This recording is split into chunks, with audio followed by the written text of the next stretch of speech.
Bapak Ibu masuk ke kitab 1 Yohanes, siapa penulis dari kitab 1 Yohanes? Oh ya, obviously sudah jelas yaitu Rasul Yohanes gitu ya. Salah satu murid kesayangan Yesus atau orang yang sering mengklaim bahwa dirinya adalah kesayangan rasul atau murid kesayangan daripada Yesus Kristus. Dan dibandingkan dengan rasul-rasul lainnya, Yohanes merupakan rasul yang paling muda yang juga akhirnya yang paling terakhir meninggal. Kita tahu setelah rasul-rasul lain setelah meninggal, semuanya meninggal dengan cara mati martir. Yohanes akhirnya mati tua di satu pulau Patmos setelah dia menulis kitab Wahyu. Nah, tapi ketika menulis 1 Yohanes ini, Bapak Ibu, ini adalah satu surat yang tulis oleh Rasul Yohanes yang juga dikenal sebagai Rasul Cinta Kasih atau the Apostle of Love. Kenapa? Bapak Ibu nanti akan melihat bagaimana berkali-kali Yohanes menekankan tentang kasih. Kasih kepada Bapa, kasih kepada sama. Dan itu diulang-ulang. Nah, kalau Bapak Ibu masih ingat juga salah satu ayat yang paling terkenal dalam kekristenan, Yohanes 3:16, karena begitu besar kasih Allah ke dunia ini, maka ia mengaruniakan anak yang tunggal Tuhan Yesus, Tuhan kita, sehingga siapa barang siapa percaya kepada tidak binasa, mereka beroleh hidup yang kekal. Nah, kira-kira tema yang serupa yang juga diangkat oleh Yohanes di sini, tapi ini ada dua penekanan Yohanes. Dan itu soal Yohanes, yaitu pertama adalah Allah sebagai terang, dan penekanan kedua adalah Allah sebagai kasih. Nah, kita masuk sama-sama Bapak Ibu ya. 1 Yohanes pasal yang ke-1, ayat 1. Saya akan bacakan. Apa yang telah ada sejak semula, yang telah kami dengar, yang telah kami lihat dengan mata kami, yang telah kami saksikan, yang telah kami rabah dengan tangan kami tentang firman hidup, itulah yang kami tuliskan kepada kamu. Siapakah firman hidup itu? Yesus. Bapak Ibu di sini Yohanes mengatakan, hey, di sini saya bukan lagi mau berteori, bukan lagi mau berteologi panjang lebar. Di sini saya mau memberitakan sebuah kesaksian. Ini yang menarik Bapak Ibu. Kenapa? Karena zaman sekarang Bapak Ibu banyak sekali orang yang berusaha untuk memberitakan Yesus, tapi bukan sebagai seorang saksi. Banyak orang yang berusaha untuk membela Yesus sebagai seorang pengacara. Wah, kalau ada orang yang hina-hina Yesus, ada orang yang ngata-ngatain Yesus, ada orang yang merendahkan atau ngata-ngatain Yesus atau kekristenan, kita nggak terima. Oh, kita sebagai orang kita harus membela Tuhan kita. Ya, maka apa bedanya kita dengan front pembela agama tertentu? Tapi Tuhan kita nggak butuh dibela. Bahkan ada satu bukan peribahasa ya, apa istilahnya ya? Ya, satu quotes yang mengatakan bahwa cara terbaik untuk melindungi singa di dalam kandang. Jadi kalau ada singa dalam kandang terus diledak-ledakin, ditusuk-tusuk itu ya, diledak-ledakin, dikerjain singanya. Cara paling baik untuk membela singa di dalam kandang adalah dengan cara membuka kandang tersebut dan biarkan sang singa membela dirinya sendiri. The best way to defend a lion is to let the lion defend himself. Begitu juga dengan Tuhan. Cara terbaik untuk membela Tuhan, biarin Tuhan bela dirinya sendiri. Tuhan nggak butuh kita ngebela. Tuhan bisa bela. Kalau Tuhan mau sentil, Tuhan mau sentil orang-orang yang hina-hina dia bisa nggak bisa. Lenyap semuanya. Tapi fakta bahwa Tuhan mengizinkan itu terjadi, Tuhan membiarkan itu terjadi, kenapa kita yang susah? Tuhan nggak pernah panggil kita jadi pengacara. Tuhan juga nggak panggil kita buat jadi hakim. Gitu ya, untuk hakim, oh kamu ya, dosamu udah terlalu, kamu harusnya masuk neraka, kamu harusnya nggak bisa diselamatin lagi, kamu udah pasti nggak mungkin diselamatin, kamu murtad dan seterusnya. Kita hakim-hakimin orang lain. Kamu nggak pantas ikut Tuhan, kamu nggak bisa, kamu nggak mungkin diselamatkan. Kita nggak juga nggak dipanggil jadi hakim. Kita juga nggak dipanggil jadi jaksa penuntut umum. Jaksa penuntut yang kerjanya, hey, kamu pasti masuk neraka. Percaya Yesus nggak? Nggak percaya kamu masuk neraka loh. Ya enggak loh. Kita masuk surga atau nerakanya Tuhan yang pilih kok. Tuhan yang nentuin kok. Kita percaya aja Tuhan yang memampukan kita percaya kok. Apa hak kita buat hakim-hakimin orang, buat nuntut-nuntut orang masuk surga atau neraka.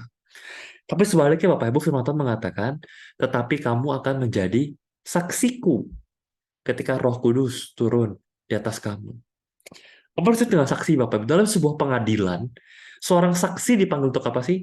Seorang saksi dipanggil ke pengadilan untuk menceritakan apa yang dia lihat, apa yang dia dengar, apa yang dia rasakan, apa yang dia alami di tempat kejadian perkara. Seorang saksi nggak dipanggil untuk berdebat, untuk berteori secara hukum, nggak dipanggil untuk membela klien, nggak dipanggil untuk menuntut orang jahat, enggak. Seorang saksi di sebuah pengadilan diminta untuk menceritakan apa yang dia lihat, apa yang dia dengar, apa yang dia rasakan, apa yang dia alami di tempat kejadian perkara. Maka bukankah demikian kita sebagai orang Kristen dipanggil sebagai saksi Kristus? Apa artinya saksi Kristus? Artinya kita dipanggil untuk ngeceritain ke orang Apa yang kita lihat, apa yang kita dengar tentang Tuhan, apa yang kita rasakan, apa yang kita alami sejak kita kenal Tuhan sebagai juru selamat pribadi dalam kehidupan kita. Bagaimana Tuhan mengubah hidup kita, bagaimana Tuhan menyentuh hati kita, bagaimana Tuhan mengampuni dosa-dosa kita, bagaimana Tuhan mati demi kita. Itu yang kita ceritain. Dan itu ya Yohanes katakan. Yesus mengatakan, yang aku tulis kepadamu bukan soal teori, bukan soal aku mau bela-belain Tuhan, bukan. Yesus, firman hidup yang aku beritakan kepadamu.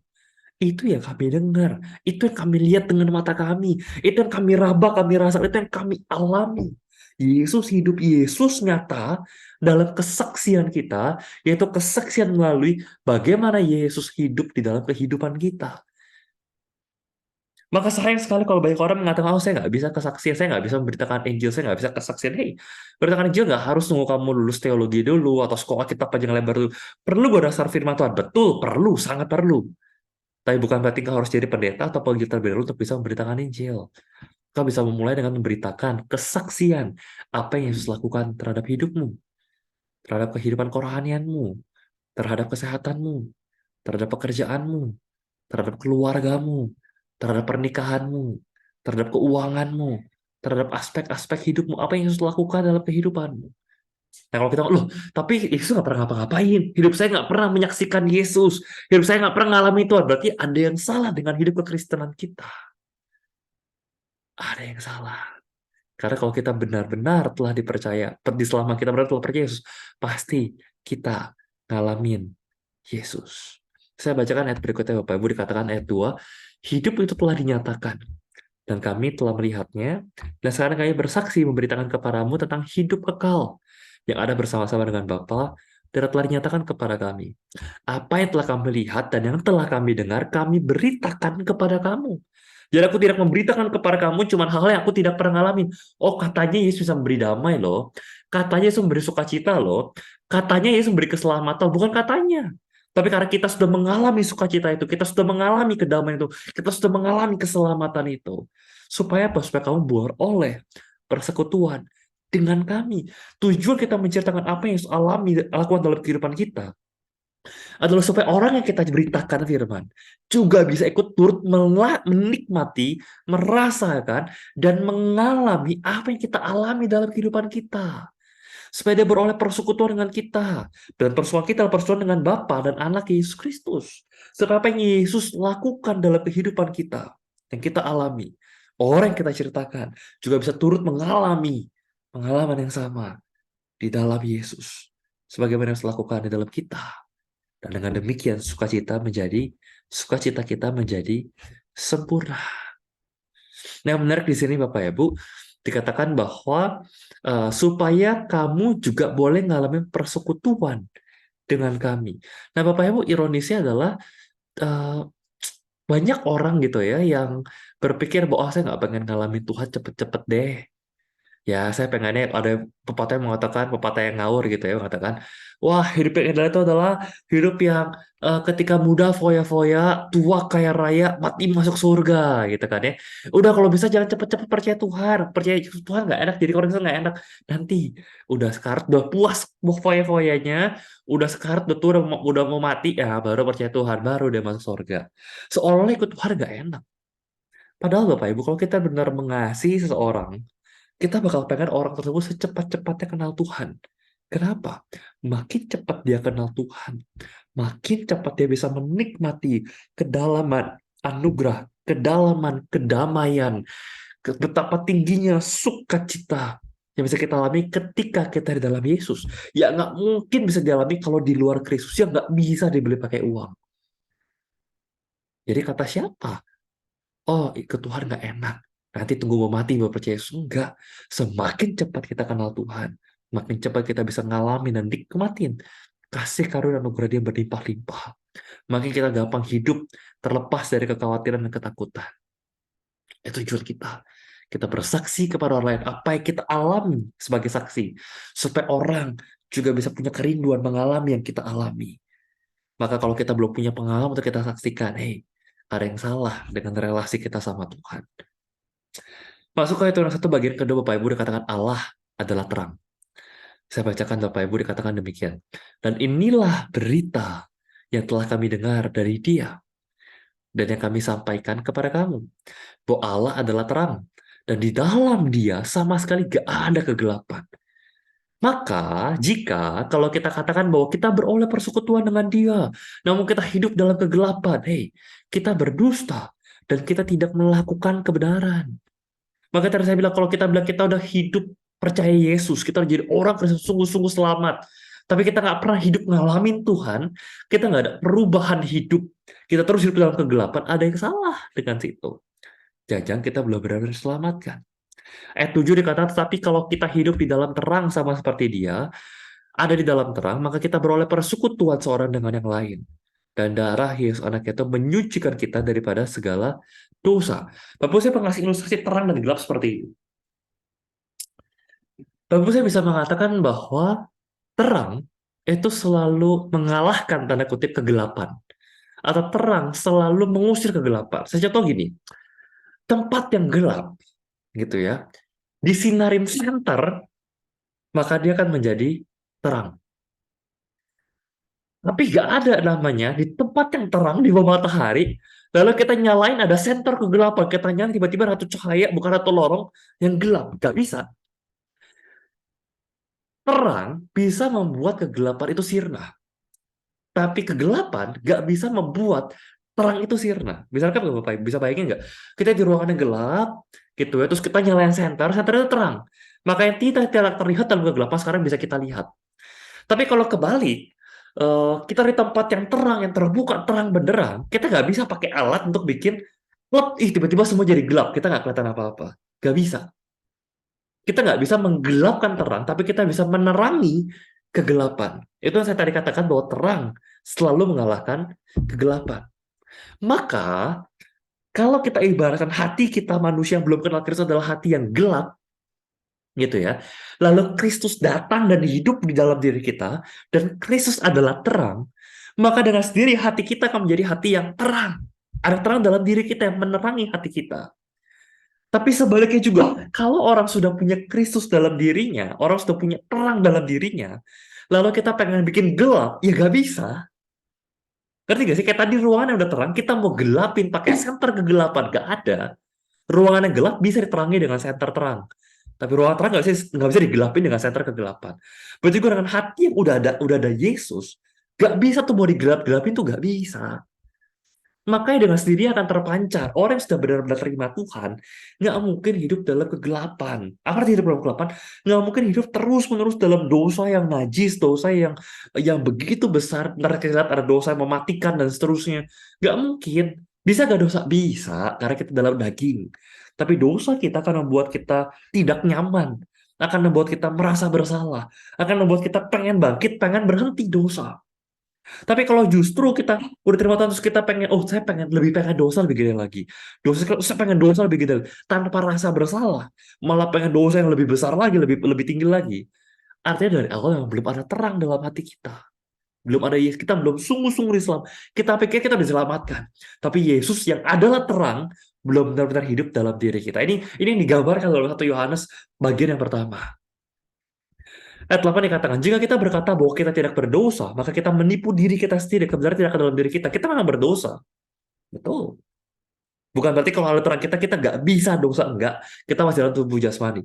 Malah dikatakan, kalau kita bilang kita nggak dosa, kita nipu diri sendiri. Tapi kalau kita mengaku dosa kita, dikatakan, maka Tuhan adalah setia dan adil. Sehingga Ia akan mengampuni segala dosa kita dan menyucikan kita dari segala kejahatan.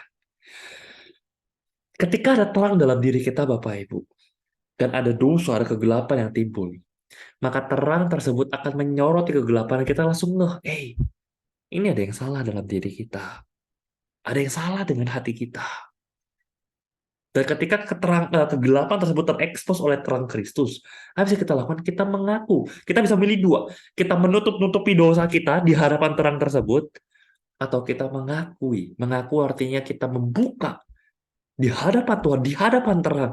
Kita membiarkan dosa kita disinari, diterangi, terbuka di hadapan Tuhan. Dan firman Tuhan mengatakan ketika kita ngaku dosa kita, Tuhan itu setia. Tuhan itu adil. Dia yang akan biarin kita udah berjuang, udah malu-maluin, expose kesalahan kita, terus dia makin mempermalukan kita. Enggak. Dia akan mengampuni dosa kita. Dan sebagaimana terang tadi menerangi si gelap, terang terus akan menyucikan kegelapan, kejahatan dalam hati kita. Tapi sebaliknya, kalau ada orang yang mengatakan bahwa kita tidak ada berbuat dosa, maka kita membuat dia menjadi pendusta. Kita bilang Tuhan, wow, Tuhan yang bilang kalau kita punya dosa. Kenapa? Karena terang Tuhan dengan sendiri akan mengekspos bagian-bagian gelap dalam hati kita. Tadi kita nggak bisa lihat kegelapan dalam hati kita, karena memang gelap. Tapi begitu terang itu menyala dalam hati. Terang itu menerangi yang tidak terlihat jadi terlihat. Termasuk apa? Yang jelek-jelek, yang buruk-buruk, yang gudang-gudang kita simpen di gudang tadinya, bagasi-bagasi bobrok-bobrok kita, itu menjadi terlihat. Itu satu bagian pertama menunjukkan bahwa Allah adalah terang menerangi hati kita. Nah, bagian kedua, Bapak Ibu, mulai seru karena nanti kita akan masuk ke sosok antikristus. Tapi saya cerita dulu bagian pertama. Hati Yohanes pasal yang kedua, ayat pertama dikatakan demikian, anak-anakku, hal ini, anak-anak ini bagaimana? Karena Yohanes memposisikan diri sebagai seorang penatua, seorang majelis atau gereja, maka sebagai penatua, kan majelis penatua itu artinya, ya harafiahnya adalah orang tua gitu ya, elder. Makanya manggil jemaatnya dengan panggilan anak-anak. Anak-anakku, hal ini kutuliskan kepadamu, supaya kamu jangan berbuat dosa. Tapi, kalaupun seseorang berbuat dosa, kita punya pengantara kepada Bapa, yaitu Yesus Kristus yang adil. Dan ayat 2 dikatakan dia adalah pendamai untuk segala dosa kita. Dan bukan cuma untuk dosa kita, tapi juga untuk dosa seluruh dunia. Tujuan Yohanes nulis kitab ini yang pertama adalah supaya kita berhenti berbuat dosa. Jangan mentang-mentang, oh karena Allah itu kasih, karena Allah itu baik, karena Tuhan sudah menebus kita, ya suka-suka dong kita berbuat dosa. Enggak. Kenapa harusnya kamu nggak berbuat dosa? Karena hatimu yang gelap sudah diterangi oleh Tuhan. Apakah kalau terang berarti sama sekali gak ada kegelapan? Masih ada kegelapan, tapi kalau itu sekarang terekspos. Harus kita akui, dan harus kita hentikan. Dan ketika itu kita akui, kita hentikan, ketika kita datang kepada Tuhan, Yesus jadi perantara kita. Yesus yang mendamaikan kita, karena kita bukan datang dengan hati yang gelap. Kita datang dengan hati yang diterangi dengan Tuhan. Dengan itulah kita jalan kepada Bapa. Lalu dikatakan di ayat 3-6, apa sih ciri-cirinya gitu ya? Orang yang benar-benar ada Kristus dalam hatinya, orang yang benar-benar ada Tuhan yang menerangi hatinya. Inilah tandanya katanya, bahwa kita mengenal Allah. Yaitu kalau kita menuruti perintah-perintahnya. Ya Bapak Ibu, Yohanes ingin mengontraskan bahwa percaya Tuhan bukan cuma soal ya mati masuk surga selamat, enggak. Percaya Tuhan juga soal bagaimana kau berhenti berbuat dosa. Dan percaya Tuhan itu juga mengenal Tuhan bukan juga cuma soal pasif. Ya udah, yang penting saya tidak berbuat dosa. Ya udah, saya pergi aja naik ke gunung bertapa, jauhi segala teknologi, jauhi namanya handphone, jauhi manusia. Jadi kan saya nggak bisa cemburu sama orang, saya nggak bisa nyakitin orang, saya nggak bisa berbuat dosa. No, mengenal Tuhan itu bukan cuma soal pasif. Gimana supaya saya tidak berbuat dosa. Tapi mengenal Tuhan juga soal aktif. Bagaimana saya aktif melakukan apa yang menjadi perintah-perintah Tuhan.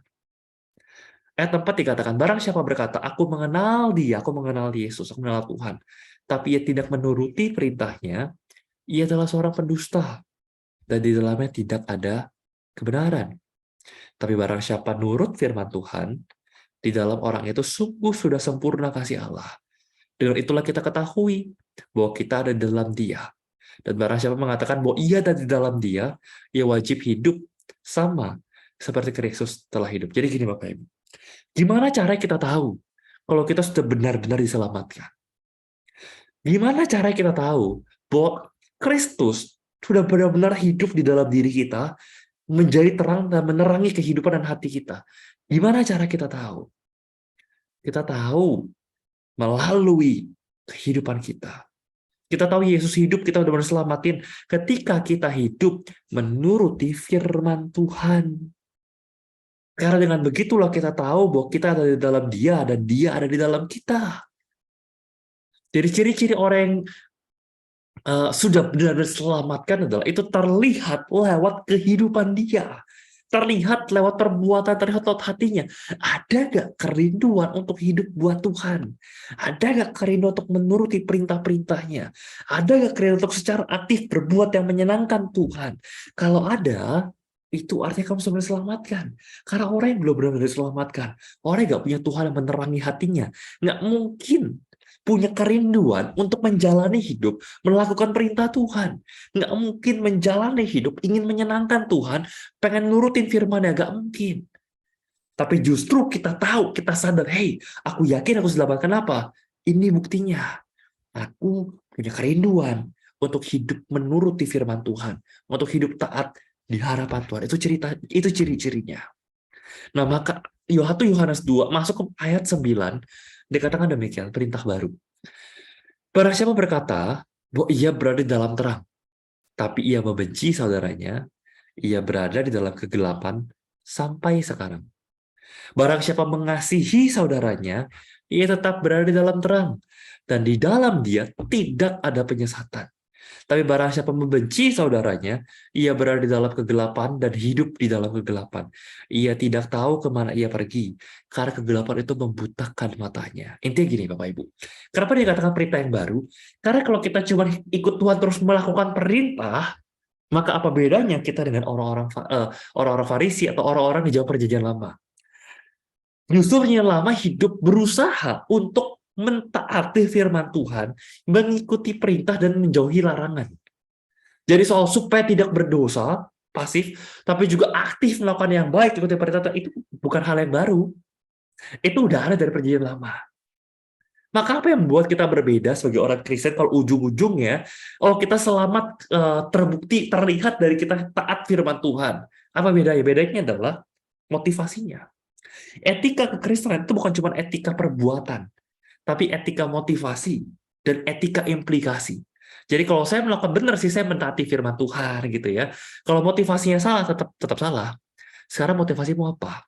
Bisa nggak orang tetap mentaati perintah Tuhan, tetap jalanin perintah-perintah Tuhan, tapi dalam hati tetap benci sama saudara. Dalam hati tetap nggak suka sama saudaranya. Saudara bisa keluarga, bisa saudara seiman, bisa benci dan nggak suka, bisa nggak? Bisa. Dia tetap rajin beribadah, tetap ke gereja hari Minggu, tetap baca firman Tuhan, tetap memberikan persembahan, tetap pelayanan, tapi hatinya benci, dendam sama saudara. Bisa nggak? Bisa. Apakah itu kasih? Bukan. Apakah itu ciri-ciri orang yang benar-benar diselamatkan? Bukan. Maka firman Tuhan mengatakan ini perintah yang baru. Bahwa ciri-ciri, kalau kemarin kita udah bahas gitu ya, ada the new covenant, perjanjian yang baru. Kalau dulu cuma Allah berjanji kepada orang Israel, kalau kamu taat perintahku, kamu selamat. Kalau kamu nggak taat, kamu kena kutuk. Antara berkat atau kutuk. Tapi sekarang kamu selamat karena darah Kristus, karena kasih. Makanya Yesus juga perintahkan, hukum yang terutama adalah kasihilah Tuhan Allahmu, kasihilah sesamamu. Maka kasih yang seharusnya menjadi fondasi, yang seharusnya menjadi dasar, harusnya menjadi identitas, menjadi motif bagi orang Kristen dalam menjalani secara aktif melakukan perintah-perintah Tuhan. Jadi kalau motifmu melakukan perintah Tuhan bukan karena kasih Tuhan, dan bukan karena kasihi sesama, tapi supaya saya dapat pahala, supaya saya dapat imbalan, supaya saya dijauhkan dari segala malapetaka, supaya saya hidup berkat berlimpah-limpah, ada yang salah. Kamu melakukan karena kamu mengasihi Tuhan, pengen nyenengin Tuhan. Atau kamu memperalat Tuhan dengan perbuatan baikmu, supaya kamu pakai Tuhan untuk berkatin kamu. Ada yang salah. Mari katakan perintah yang baru adalah motivasi. Motivasinya apa? Kasih. Itu motivasinya. Kamu nggak bisa mengatakan, oh saya udah benar-benar diselamatkan. Terlihat dari mana? Dua. Terlihat dari perbuatanmu secara luar eksternal ya. Tapi secara internal, engkau evaluasi hatimu. Kenapa kau melakukan semua perintah Tuhan? Kenapa kau lakukan semua pelayanan? Kenapa kau melakukan semua yang baik? Karena kasih. Karena aku ingin mengasihi Tuhan dan aku mengasihi sama. Maka demikian, engkau yakin 1000% engkau benar-benar diselamatkan. Karena hatimu penuh dengan kasih. Dan engkau terlihat dalam perbuatan nyatamu. Kasih. Hidup taat, hidup terang adalah hidup dengan kasih. Tapi ada yang menarik Bapak Ibu. Kasih yang diajarkan oleh firman Tuhan adalah kasih kepada Allah dan kasih kepada sesama. Tapi tahukah Bapak Ibu, ada yang namanya kasih kepada dunia. 1 Yohanes 2, 15-16 dikatakan, janganlah kamu mengasihi dunia dan apa yang ada di dalamnya. Jika orang mengasihi dunia, maka kasih akan Bapa tidak ada di dalam orang itu. Apa sih kasih dunia? Ternyata motifnya harus kasih. Oh, motif saya kasih loh, tapi kasih apa? Ternyata saya mengasihi dunia. Ya bahaya juga. Karena motif kasihnya harus kepada subjek yang tepat. Mengasihi kepada Bapa dan mengasihi kepada sesama, bukan mengasihi dunia. Bagaimana cara kita mengasihi dunia atau kita mengasihi Bapa dan sesama? Ayat 16 jawabannya. Apa ciri-ciri orang yang mengasihi dunia? Dikatakan sebab semua yang ada di dalam dunia, yaitu keinginan daging, keinginan mata, serta keangkuhan hidup, itu bukan berasal dari Bapa, melainkan dari dunia. Keinginan daging yang saya biasa katakan dengan feel good, kita pengennya enak, kita pengennya nyaman, pleasure, kepuasan, kenikmatan. Keinginan mata itu ketamakan, keserakahan. Kita lihat apa kita pengen punya. Dan keangkuhan hidup kita pengen look good, pengen terlihat hebat, pengen terlihat keren, kita pengen menyombongkan diri, kita pengen dipuji-puji. Bapak Ibu, itu semua jebakan dari dunia. Kenapa saya katakan jebakan dunia? Karena gini, apa sih? Gini loh, menurut dunia, kalau kamu bisa punya keinginan daging, keinginan mata, dan keangkuhan hidup gitu ya, kamu bisa feel good, kamu bisa look good, terlihat hebat, kamu bisa have the goods, memiliki apa yang kamu punya, kamu happy. Apa itu feel good, look good, have the goods? Kamu bisa punya pleasure, kenikmatan. Kamu bisa punya posisi jabatan yang tinggi, terlihat hebat. Kamu bisa punya prosperity, kekayaan. Aduh, kamu pasti happy. Kamu bahagia, kamu hebat, kamu sukses. Oh, kalau kamu bisa ada sex status dan salary. Kamu bisa memuaskan dirimu dengan hubungan seksual. Kamu bisa punya status yang tinggi di tengah-tengah masyarakat, status sosial. Kamu bisa punya gaji yang besar. Oh, kamu hebat, kamu happy. Atau kamu bisa punya power, kamu punya kuasa, kamu punya prestige, punya gengsi yang tinggi. Kamu pakai barang-barang branded. Terus kamu punya semua barang yang kamu miliki, kamu punya banyak properti. Kamu hebat. Kamu pasti happy. Kamu sukses. Itu ajaran dunia, Bapak Ibu. Padahal kalau yang mau kita kejar cuma kenikmatan diri, kepuasan diri, yang penting saya, dan saya, kita cuma bakal jadi orang-orang egois. Dan kalau kita kejar cuma supaya saya terlihat hebat, saya terlihat keren, pengen dipuji-puji, kita cuma akan jadi orang-orang yang sombong. Dan kalau kita pengen punya kekayaan, kita pengen punya kemewahan, kita pengen punya banyak aset, properti, dan seterusnya, kita akan jadi orang yang serakah. Dan apakah ada kebahagiaan di balik keegoisan, kesombongan, dan keserakahan? Gak ada. Gak ada kebahagiaan di balik itu. Itu jebakan dunia. Itu yang manusia cari. Itu yang dikatakan ketika kamu mengasihi dunia, kamu cari keinginan daging, keinginan mata kamu ada, itu yang kamu dapatkan. Malah petaka dan bukan kebahagiaan. Dan ini klasik Bapak Ibu. Ini tips dunia yang sudah ditawarkan oleh iblis.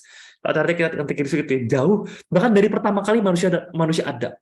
Kamu masih ingat ketika Hawa ditawarin oleh iblis tentang buah pengetahuan yang baik dan jahat? Apa kata iblis? Buah ini enak dimakan. Wah, keinginan daging enak loh dimakan loh. Lalu sedap kelihatannya. Oh, keinginan mata kan kelihatannya sedap nih, menarik buat dimakan.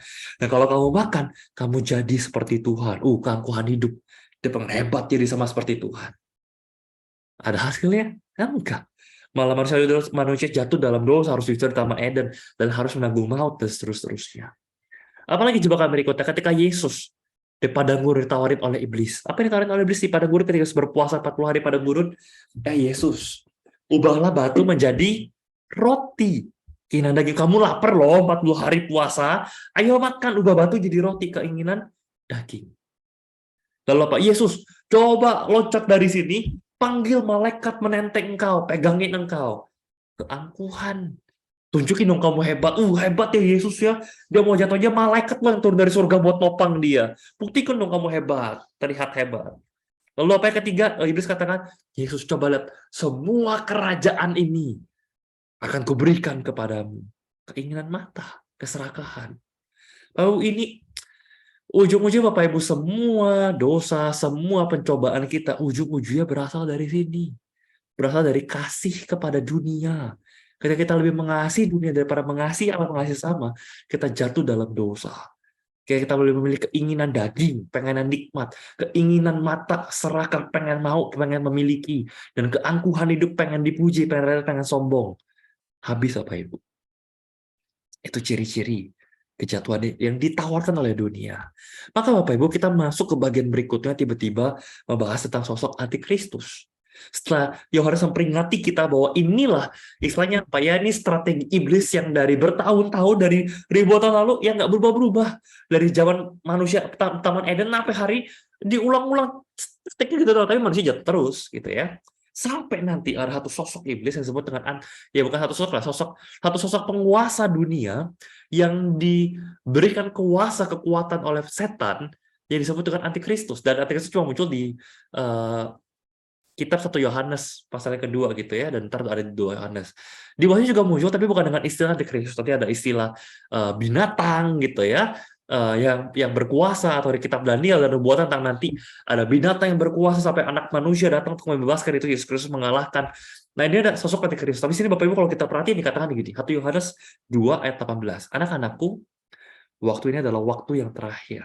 Waktu terakhir artinya ya akhir-akhir zaman. Akhir zaman dalam konteks baca firman Tuhan adalah zaman di mana Yesus kedatangan pertama kali dan naik ke surga, lalu menunggu kedatangan Yesus yang kedua. Itu disebut dengan zaman akhir atau hari-hari yang terakhir, the last days. Akhir zamannya nanti di akhirnya Yesus datang kedua kalinya. Gitu ya. Jadi zaman akhir, hari-hari terakhir adalah hari antara kenaikan Yesus yang pertama dengan kedatangan Yesus yang kedua. Anak-anakku, waktu ini adalah waktu yang terakhir.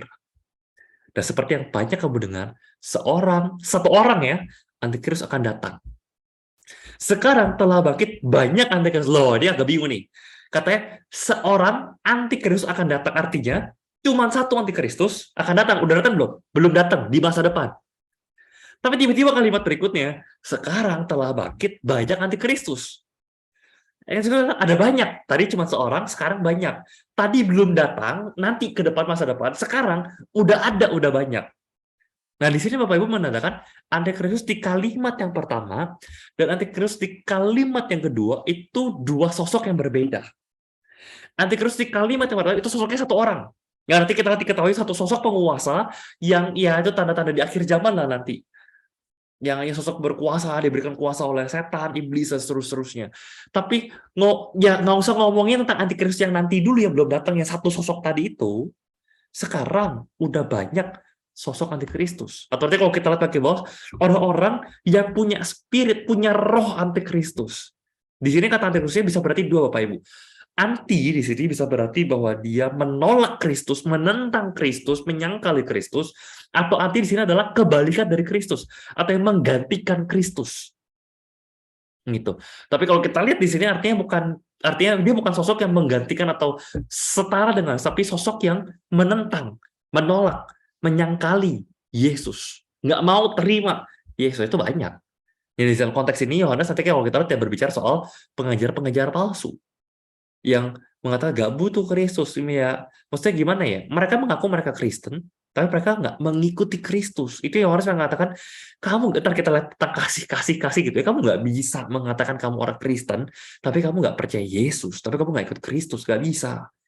Nah, di dalam konteks ini, sekarang udah banyak orang-orang yang punya spirit, punya roh antikristus, yang menentang Kristus, yang menolak Kristus. Kita belum bicara tentang antikristus sebagai satu sosok nanti yang akan berperang atau sosok penguasa di bumi dan seterusnya. Belum ngomongin nanti, kita ngomongin sini antikristus. Ada banyak nih, sekarang ada para pengajar-pengajar palsu yang memberitakan tentang berita untuk menentang ajaran Yesus, bahkan menentang, menolak keberadaan Yesus sebagai Tuhan. Mereka disebut sebagai antikristus dalam konteks ini. Oke, ciri-cirinya apa sih antikristus? Ayat 22. Siapakah pendusta itu? Bukankah dia yang menyangkal bahwa Yesus adalah Kristus? Loh, kok Yesus adalah Kristus? Loh, bukannya Kristus adalah nama belakang? Bukan ya. Kristus bukan nama belakang dari Yesus. Jadi Yesus Kristus, oh Yesus nama depan, Kristus marganya, nama belakang. Bukan. Kristus adalah gelar. Yesus adalah namanya. Kristus adalah bahasa Yunaninya atau Ibrani kenal dengan Mesias. Mesaya artinya yang diurapi. Diterjemahkan dalam bahasa Yunani menjadi Kristos. Yang diurapi sama artinya Mesias. Yang diurapi, yang akan menyelamatkan kita. Dia adalah siapa antikristus? Mereka para pendusta, para pengajar-pengajar palsu. Orang-orang yang pengajar-pengajar yang menyangkal bahwa Yesus adalah Mesias, bahwa Yesus adalah Kristus. Dan seorang antikristus bukan cuma menyangkal Kristus. Ketika dia menyangkal bahwa Yesus adalah Mesias, Yesus adalah juru selamat, secara tidak langsung dia juga menyangkal Allah Bapa di surga.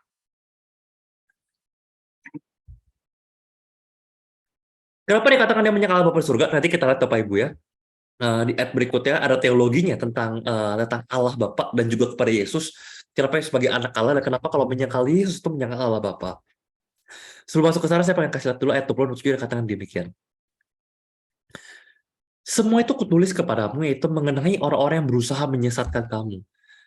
Siapa yang menyesatkan kamu itu tadi tuh si antikristus yang zaman sekarang udah banyak, itu adalah orang-orang pengejar-pengejar yang berusaha menyesatkan kamu dengan menyangkali Yesus, mengatakan Yesus bukan Kristus.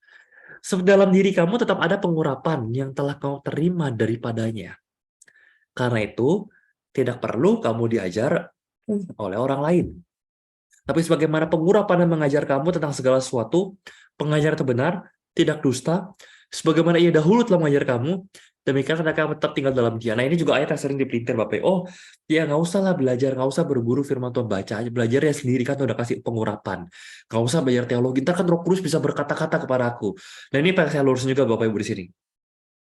Di sini konteksnya ketika dikatakan kamu nggak perlu diajar oleh orang lain, itu ngomongin soal kamu nggak perlu dikit-dikit dengerin para pengajar-pengajar palsu. Artinya gini, kalau ada orang yang mengajar firman kepada kamu, seharusnya kamu bukan datang dengan polosnya terima telan semua yang diajarin. Kenapa? Karena harusnya kamu punya kapasitas, kamu juga udah baca firman Tuhan, kamu pelajari firman Tuhan sendiri, kamu bisa menilai apa yang diajarkan oleh pendeta yang lagi ngajarin kamu, para pengajar-pengajar itu, sejalan dengan firman Tuhan yang kamu baca, atau bertentangan. Nah, kenapa kamu sendiri juga bisa baca? Karena kamu juga memiliki pengurapan. Artinya apa pengurapan? Kamu diberikan Roh Kudus, gampangnya gitu. Pengurapan adalah simbol Roh Kudus turun di atas kita. Artinya setelah bagaimana ya biasa ciri-ciri adalah setelah saya mengalami pengurapan saya bisa mengalami karunia roh. Ya atau kalau dalam karismatik biasa kalau kita sudah di ROP kita bisa berbahasa roh gitu ya. Itu pertanda Roh Kudus ada dalam diri kita. Tapi kita nggak sejauh itu dulu Bapak Ibu. Arti kata pengurapan di sini artinya kita telah menerima Roh Kudus dalam diri kita. Dan kalau Roh Kudus dalam diri kita, Roh Kudus yang memberikan pengertian kepada kita ketika kita baca firman Tuhan. Gitu ya. Atau seringkali saya bilang kayak gini, ketika roh menyatakan firman kepada manusia, itu disebut dengan revelation, wahyu. Ketika roh membantu manusia untuk bisa membaca firman Tuhan dan ngerti, dapat penerangan. Saya ngerti nih firman Tuhan mau apa, itu disebut dengan illumination, iluminasi. Satu revelation, satu illumination. Revelation, penulis Alkitab nih, para rasul-rasul, dia mendapatkan wahyu dari Tuhan. Dia tulis. Tapi kita udah baca wahyunya Tuhan, baca firman Tuhan, yang tadinya nggak ngerti, sekarang kita baca, kita ngerti. Itu kita ngerti bukan karena kita yang pintar. Kita ngerti karena Roh Kudus ada di dalam diri kita, menerangi, mencerahkan. Kita, kayak ada bohlam di atasnya. Dapat penerangan gitu. Sekarang saya ngerti firman Tuhan. Itu iluminasi. Itu Roh Kudus yang memungkinkan. Jadi artinya, ketika ada hamba Tuhan yang mengajarkan firman Tuhan, harusnya kita punya roh di dalam diri kita untuk bisa membedakan ini benar atau enggak. Ini sejalan dengan firman Tuhan atau menyesatkan. Jadi enggak, satu-satunya cara supaya saya bisa ngerti firman Tuhan adalah cuma dengerin pengajar. Ini maksud dengan kalimat ini, kamu tidak perlu diajar orang lain, artinya pengajar-pengajar ini bukan satu-satunya jalan kamu bisa mengerti firman Tuhan. Karena kamu diberikan roh untuk menerangi, memberikan kapasitas, kamu bisa mendapatkan penerangan, pengertian yang jelas akan firman Tuhan. Gitu ya, itu yang maksud dengan kalimat ini. Jangan salah diartikan, ya udah kita nggak perlu dengerin firman Tuhan. Tetap perlu. Kadang pengajar-pengajar yang benar juga mendapatkan penerangan dari firman Tuhan, iluminasi dari firman Tuhan dalam menafsirkan firman Tuhan untuk diajarkan kepada kita. Itu juga perlu. Tapi bukan berarti semua diajarin harus kita telan mentah-mentah. Kita juga perlu punya hikmat, penerangan dari Roh Kudus untuk mendiscern, menyaring mana yang benar dan mana yang tidak benar. Maka ayat 28 dikatakan, maka sekarang anak-anakku, tinggallah di dalam Kristus.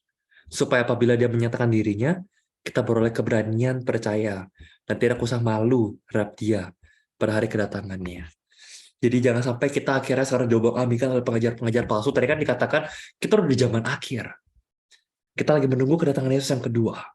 Dan di zaman akhir, setelah Yesus naik ke surga, dan menunggu Yesus datang kedua kalinya, banyak pengajar-pengajar palsu atau antikristus tadi. Maka kalau kita tinggal dalam Kristus, kita belajar firman Tuhan dengan benar, kita berani, kita nggak malu. Oh Tuhan, aku nggak ngerti apa-apa, aku cuma dengerin semua pengajar-pengajar. Enggak. Kita juga belajar secara pribadi, secara mandiri, untuk mendalami firman Tuhan, untuk kenal apa yang Tuhan mau.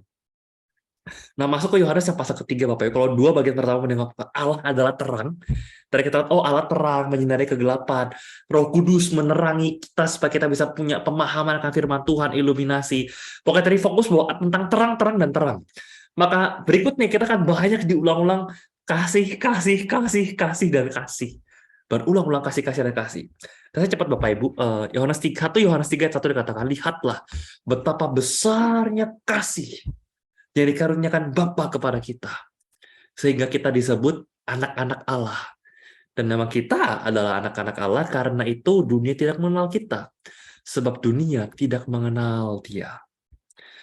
Bapak Ibu, 1 Yohanes 3 ini mirip dengan Yohanes 3:16, karena begitu besar kasih Allah akan dunia ini, Dia mengaruniakan anaknya yang tunggal, supaya kita percaya tidak binasa, mereka beroleh kehidupan yang kekal. Ini juga dimulai dengan betapa besarnya kasih. Betapa besarnya, soalnya gini loh Bapak Ibu, terjemahannya agak kurang pas ya. Betapa besarnya kasih, seolah ini loh kasih. Seolah kasih adalah objeknya, subjeknya yang besar. Bapak lebih tepatnya adalah betapa Bapak sangat-sangat mengasihi kita. Jadi yang besar adalah Allah mengasihi kita, tingkat intensitas mengasihi itu sangat besar. Jadi bukan berarti kasih berdiri sendiri, oh kasihnya besar ya, kasih siapa? Itu kasihnya Bapak loh. Ya kasih terpisah dari Bapak. Jadi Bapak punya suatu barang namanya kasih, kasihnya besar. Bukan itu. Ini satu bagian tidak terpisahkan. Bapak mencintai kita, Bapak Tuhan Allah mengasihi kita, dan Allah mengasihi kita dengan sangat, sangat, sangat, sangat. Kalau mau diukur, ukuran tuh besar sekali. Itu maksud dari ayat 1 Yohanes 3:16, dan juga di 1 Yohanes 3. Allah sangat mengasihi manusia. Itu apa yang digambarkan di sini. Gitu ya. Dan karena Allah sangat mengasihi manusia, begitu juga kita manusia, kita udah dekat jadi anak-anak Allah. Maka inilah tandanya anak-anak Allah ayat 10 dan anak-anak iblis. Setiap orang yang tidak berbuat kebenaran, tidak berasal dari Allah. Demikian juga barang siapa tidak mengasihi saudari. Menarik. Tadi kita baca tentang Allah kasih. Nah, kalau Allah kasih, berarti harusnya anak-anak Allah yang ikut menerangi, mencerminkan terangnya Allah, berarti harusnya kita berbuat kasih. Betul? Tapi ayat 10 justru dikatakan, ciri-ciri anak Allah dan anak iblis adalah berbuat kebenaran. Jadi orang yang bersama anak-anak Allah itu berbuat kebenaran dan mengasihi saudaranya. Tapi anak-anak iblis yang bukan anak-anak Allah tidak berbuat kebenaran dan tidak mengasihi saudaranya. Lihat, meskipun penekanan adalah Allah yang maha kasih, tapi ketika diturunin kepada manusia, manusia bukan cuma berbuat kasih, tapi berbuat kebenaran dan mengasihi saudaranya. Kenapa harus dimasukin kebenaran di sini? Kenapa nggak cuma kasih, harus kasih ya? Karena kasih Bapak Ibu harus sertai dengan kebenaran. Saya sering bilang, kasih tanpa kebenaran itu bodoh, dibodoh-bodohi. Kebenaran tanpa kasih itu kejam. Kasih yang disertai dengan kebenaran itu baru hikmat kebijaksanaan. Dan Tuhan mau kita melakukan kebenaran. Motivasinya apa? Motivasinya kasih. Jadi jangan karena motivasinya kasih, perbuatan kita nggak benar, ya udahlah kan kasih, kan suap, wah suap, berbagi korupsi, kan kasih, ya tapi nggak benar, ya jangan.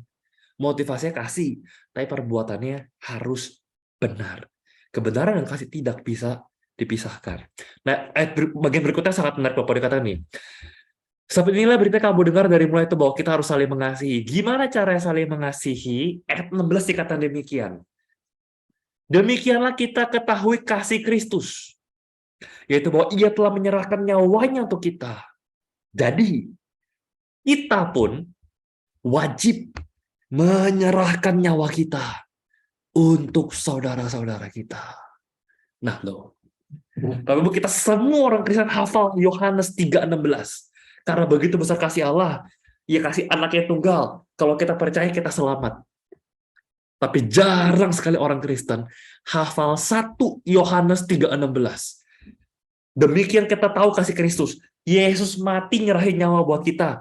Maka kita juga wajib nyerahin nyawa untuk saudara kita. Di sini Yesus set the standard. Kalau bilang kamu mengasihi, ya standarnya apa? Harus mengasihi apa saya sampai saya bisa mengatakan, oh ya saya sudah cukup mengasihi. Standar tinggi. Yesus mengatakan, kamu bilang kamu punya kasih. Oke? Kalau kau benar-benar mengasihi sesamamu, kalau kau benar-benar mengasihi saudaramu, engkau wajib menyerahkan nyawamu untuk saudaramu. Itu baru aku bisa mengatakan kamu kasih. Kalau kamu belum bisa nyerahin nyawamu untuk saudara-saudaramu, jangan ngomong kasih-kasih sama aku. Jangan ngomong kasih-kasih sama Tuhan. Oh, Tuhan saya udah menghidupi kasih loh. Omong kosong kata Tuhan. Standar kasihnya Tuhan adalah kamu nyerahin nyawamu. Rela gak? Kamu rela mati gak demi orang yang kamu kasihi? Kalau enggak, sorry. Kamu belum memenuhi standar kasihnya Tuhan. Tuhan set the standard high. Tuhan set standar kasihnya itu begitu tinggi. Itu ciri-ciri kasih. Jadi kalau bilang, oh ya tadi kasih-kasih. Kasih itu apa? Saya kasih makan, kasih. Saya kasih uang 100.000, kasih. Ya itu kasih. Tapi itu belum memenuhi standar kasihnya Tuhan. Tiba-tiba ya ayat 17 dikatakan begini. Barang siapa punya harta duniawi dan melihat saudaranya menderita kekurangan, tapi tutup pintu hati terhadap saudara, bagaimanakah kasih Allah dapat tetap di dalam dirinya? Anak-anakku, marilah kita mengasihi bukan dengan perkataan atau dengan lidah, tapi dengan perbuatan dalam kebenaran. Firman Tuhan Yohanes bilang gini, standar kasihnya Tuhan itu adalah kau nyerahin nyawa buat saudaramu. Oke, berat ya, berat. Kita nggak usah ngomong apa yang nyerah nyawa dulu deh. Kita nggak usah ngomong rela berkorban, rela mati dulu deh. Ayat 17. Kamu lihat orang susah. Kamu rela tolong nggak? Kalau sama uangmu aja engkau pelit. Lihat orang kekurangan uang aja kamu nggak rela bantu. Ngomong kosong kamu bilang kamu rela nyerahin nyawamu buat orang lain. Jadi biar memberikan satu penekanan yang besar. Ini kayak beratnya nyerahin nyawanya. Dan sudah, itu ideal Tuhan, ideal Tuhan seperti itu. Nggak usah ngomong ideal Tuhan dulu deh. Uangmu dulu, harta duniawi dulu aja. Harta yang gak dibawa mati dulu aja. Kamu rela gak ngasih harta duniawi yang gak dibawa mati itu untuk bantu orang berkekurangan? Kalau enggak, kamu nggak usah ngomong kamu punya kasih. Oh Tuhan saya udah melayani loh di gereja. Tuhan saya udah mengasihi loh. Nggak usah ngomong kasih. Kalau uangmu aja belum kau pakai untuk mengasihi orang lain. Karena standar Tuhan jauh lebih tinggi dari itu. Serta kau nyerahin nyawamu untuk orang lain. Dan kalau uangmu aja kau belum rela kasih orang lain, tidak mungkin nyawamu kau rela berikan kepada orang lain. Itu yang ingin dikatakan oleh Yohanes. Sebelum kita lanjut ke bagian berikutnya gitu ya, kita juga timing waktu udah habis. Tapi paling nggak dari Yohanes hari kita bisa lihat Bapak Ibu, bahwa Allah adalah terang. Ciri-ciri orang sudah benar-benar diselamatkan adalah ada Yesus dalam hatinya, Yesus menerangi kegelapan hatinya, sehingga dia nggak mungkin hidup dalam kegelapan terus. Nggak mungkin dia berbuat dosa tanpa merasa bersalah, nggak mungkin. Dan gimana kita meresponinya? Kita akui dosa itu, kita akui kegelapan itu di hadapan Tuhan. Biarkan Tuhan mengekspos dengan terangnya. Dan kita mengakui dosa-dosa kegelapan kita. Allah itu setia, Allah itu adil, dan Dia akan mengampuni kita. Dan setelah Allah menerangi kita juga harus hidup benar. Hidup benar sertai dengan kasih. Dan kita benar dengan kasih, dengan motivasi kasih, kita perlu ingat. Ketika kita belajar firman Tuhan, kita juga harus belajar mandiri. Jangan selalu mentah-mentah banyak pengajar-pengajar palsu. Mungkin sengaja menyesatkan, mungkin juga mereka tidak sengaja. Mereka juga kurang belajar, akhirnya salah tafsir akan menyesatkan kita. Maka jangan terlalu mentah-mentah. Kita loh udah diurapi, artinya kita loh punya Roh Kudus dalam hati kita. Roh Kudus menerangi kita ketika kita baca firman. Kita mendapatkan iluminasi penerangan, sehingga kita bisa mengerti apa menjadi kehendak Tuhan. Maka akuilah dosamu, hiduplah dalam terang, hiduplah dengan perbuatan kebenaran, dengan motivasi kasih. Apa hidup motivasi kasih? Paling gampang, rela gak ngorbanin uang untuk bantu orang lain. Nggak usah ngomongin rela nyerahin nyawa, karena standarnya Tuhan, kasihnya Tuhan, itu main nyawa. Nggak usah main nyawa dulu deh, main uang dulu, kamu rela gak? Yuk kita buktiin, kita nggak cuma kasih di mulut, tapi dengan semua yang kita punya, tenaga kita, pikiran kita, uang kita, waktu kita persembahkan untuk Tuhan. Itu bagian pertama dari 1 Yohanes, Bapak Ibu. Mari kita tundukkan kepala kita satu di dalam doa. Bapak dalam surga, kami mengucap syukur Tuhan untuk firman-Mu pada malam hari ini. Kayak kalian boleh melihat bagian pertama Tuhan dari 1 Yohanes. Kalau masih ada bagian-bagian berikutnya, sampai 2 Yohanes, sampai 3 Yohanes, yang akan kami bahas berikutnya, ya mohon Tuhan yang terus perlengkapi kami. Tuhan berikan pengertian, iluminasi, pencerahan kepada kami, kayak setiap kali baca dan merenungkan firman-Mu, kayaknya boleh dicerahkan, kayaknya boleh diterangi, kayaknya boleh memahami, kayaknya boleh punya aha moment, kami tahu apa yang Tuhan inginkan. Tapi Tuhan jangan biar kami berhenti pada pengetahuan akan apa yang Tuhan inginkan.